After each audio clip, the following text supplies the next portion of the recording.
नमस्कार दोस्तों, दिव्य वाणी YouTube channel पर आप सभी का दिल से स्वागत है।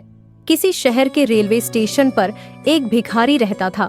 वह वहां आने जाने वाली रेलगाड़ियों में बैठे यात्रियों से भीख मांगकर अपना पेट भरता था। एक दिन जब वह भीख मांग रहा था तो सूट बूट पहने एक लंबा सा व्यक्ति उसे दिखा। उसने सोचा कि यह व्यक्ति बहुत अमीर लगता है, इससे भीख मांगने पर यह मुझे जरूर अच्छे पैसे देगा। वह उस लंबे व्यक्ति से भीख मांगने लगा। भिखारी को देखकर उस लंबे व्यक्ति ने कहा, तुम हमेशा मांगते ही रहते हो, क्या कभी किसी को कुछ देते भी हो? भिखारी बोला, साहब मैं तो भिखारी हूँ, हमेशा लोगों से मांगता ही रहता हूँ, मेरी इतनी औकात कहाँ कि किसी को कुछ दे सकूं। लंबा व्यक्ति बोला, जब किसी को कुछ दे नहीं सकते तो तुम्हें मांगने का भी कोई हक नहीं है। मैं एक व्यापारी हूँ और लेन देन में ही विश्वास करता हूँ। अगर तुम्हारे पास मुझे कुछ देने को हो तभी मैं तुम्हें बदले में कुछ दे सकता हूँ। इतना कहने के बाद वह लंबा आदमी ट्रेन में बैठकर चला गया। इधर भिखारी उसकी कही गई बात के बारे में सोचने लगा। उस लंबे व्यक्ति के द्वारा कही गई बात उस भिखारी के दिल में उतर गई। वह सोचने लगा कि शायद मुझे भीख में अधिक पैसा इसीलिए नहीं मिलता क्योंकि मैं उसके बदले में किसी को कुछ दे नहीं पाता हूँ। लेकिन मैं तो भिखारी हूँ, किसी को कुछ देने लायक भी नहीं हूँ। लेकिन कब तक मैं लोगों को बिना कुछ दिए केवल मांगता ही रहूंगा। बहुत सोचने के बाद उस भिखारी ने निर्णय किया कि जो भी व्यक्ति उसे भीख देगा उसके बदले में वह भी उस व्यक्ति को कुछ जरूर देगा। लेकिन अब उसके दिमाग में यह प्रश्न चल रहा था कि वह खुद भिखारी है तो भीख के बदले में वह दूसरों को क्या दे सकता है। इस बात को सोचते हुए 2 दिन हो गए, लेकिन उसे अपने प्रश्न का कोई उत्तर नहीं मिला था।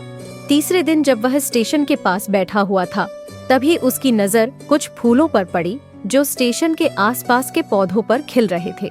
उसने सोचा, क्यों ना मैं लोगों को भीख के बदले कुछ फूल दे दिया करूं। उसको अपना यह विचार अच्छा लगा और उसने वहां से कुछ फूल तोड़ ली। अब वह ट्रेन में भीख मांगने पहुंचा। अब जब भी कोई उसे भीख देता तो उसके बदले में वह भीख देने वाले को कुछ फूल दे देता। उन फूलों को लोग खुश होकर अपने पास रख लेते थे। अब भिखारी रोज फूल तोड़ता और भीख के बदले में उन फूलों को लोगों में बांट देता था। कुछ ही दिनों में उसने महसूस किया कि अब उसे बहुत अधिक लोग भीख देने लगे हैं। वह स्टेशन के पास के सभी फूलों को तोड़ लाता था। जब तक उसके पास फूल रहते थे तब तक उसे बहुत से लोग भीख देते थे, लेकिन जब फूल बांटते बांटते खत्म हो जाते तो उसे भीख भी नहीं मिलती थी। अब रोज ऐसा ही चलता रहा। एक दिन जब वह भीख मांग रहा था तो उसने देखा कि वही लंबा व्यक्ति ट्रेन में बैठा है, जिसकी वजह से उसे भीख के बदले फूल देने की प्रेरणा मिली थी। वह तुरंत उस व्यक्ति के पास पहुंच गया और भीख मांगते हुए बोला, आज मेरे पास आपको देने के लिए कुछ फूल है, आप मुझे भीख दीजिए तो बदले में मैं आपको कुछ फूल दूंगा। उस लंबे व्यक्ति ने उसे भीख के रूप में कुछ पैसे दे दिए और भिखारी ने कुछ फूल उसे दे दिए। उस लंबे व्यक्ति को बात बहुत पसंद आई। वह बोला, वाह क्या बात है, आज तुम भी मेरी तरह एक व्यापारी बन गए हो। इतना कहकर फूल लेकर वह लंबा व्यक्ति अपने स्टेशन पर उतर गया। लेकिन उस लंबे व्यक्ति द्वारा कही गई बात एक बार फिर से उस भिखारी के दिल में उतर गई। वह बार बार उस लंबे व्यक्ति के द्वारा कही गई बात के बारे में सोचने लगा और बहुत खुश होने लगा। उसकी आंखें अब चमकने लगी। उसे लगने लगा कि अब उसके हाथ सफलता की वह चाबी लग गई है जिसके द्वारा वह अपने जीवन को बदल सकता है। वह तुरंत ट्रेन से नीचे उतरा और उत्साहित होकर बहुत तेज आवाज में ऊपर आसमान की तरफ देखकर बोला, मैं भिखारी नहीं हूँ, मैं तो एक व्यापारी हूँ, मैं भी अमीर बन सकता हूँ। लोगों ने उसे देखा तो सोचा कि शायद यह भिखारी पागल हो गया है और अगले दिन से वह भिखारी उस स्टेशन पर फिर कभी नहीं दिखा।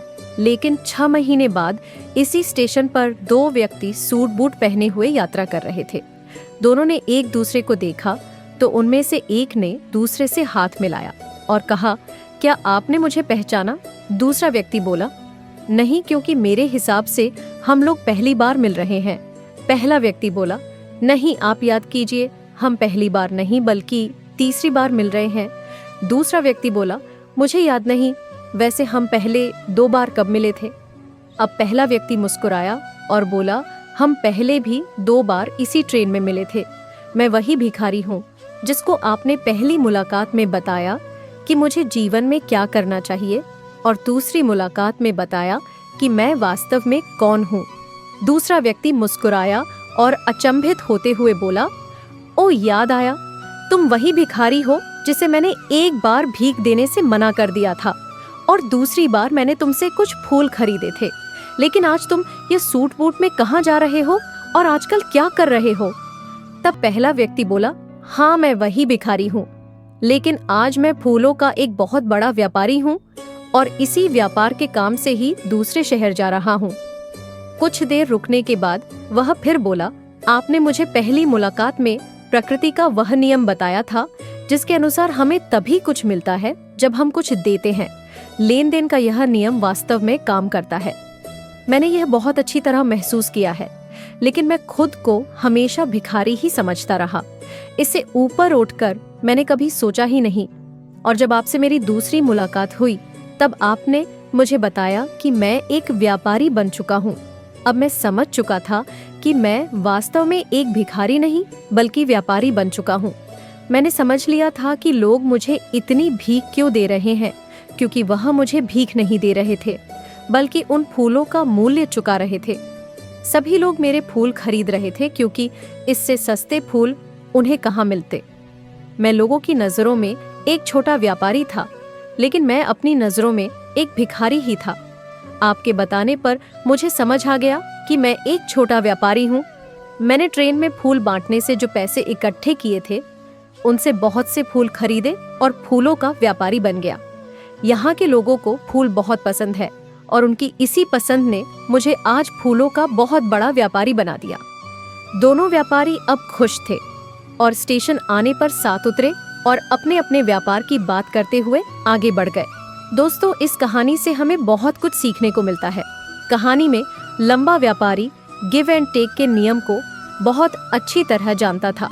दुनिया के सभी बड़े व्यापारी इसी जीवन के नियम का उपयोग करके सफल हुए हैं। इस फार्मूले को उसने भिखारी को भी बताया। भिखारी ने इस प्राकृतिक नियम को अपना लिया और इसका असर उसके जीवन में साफ दिखाई देने लगा। उसने अपनी सोच बदली और उसकी जिंदगी बदल गई। यह कहानी हमें बताती है कि हम यदि अपनी सोच बदल लें तो कुछ भी हासिल किया जा सकता है। यदि हम खुद को छोटा समझते रहेंगे तो हम हमेशा छोटे ही बने रहेंगे। बड़ा बनने के लिए हमें अपनी सोच को बदलना होगा और खुद के बारे में बड़ा सोचना होगा। कहानी का सार यह है कि सफलता आपकी सोच में छुपी होती है। खुद का आत्मसम्मान जगाए, अपनी सोच को बड़ा बनाइए और देखिए कैसे आप सफलता के शिखर पर पहुंच जाते हैं।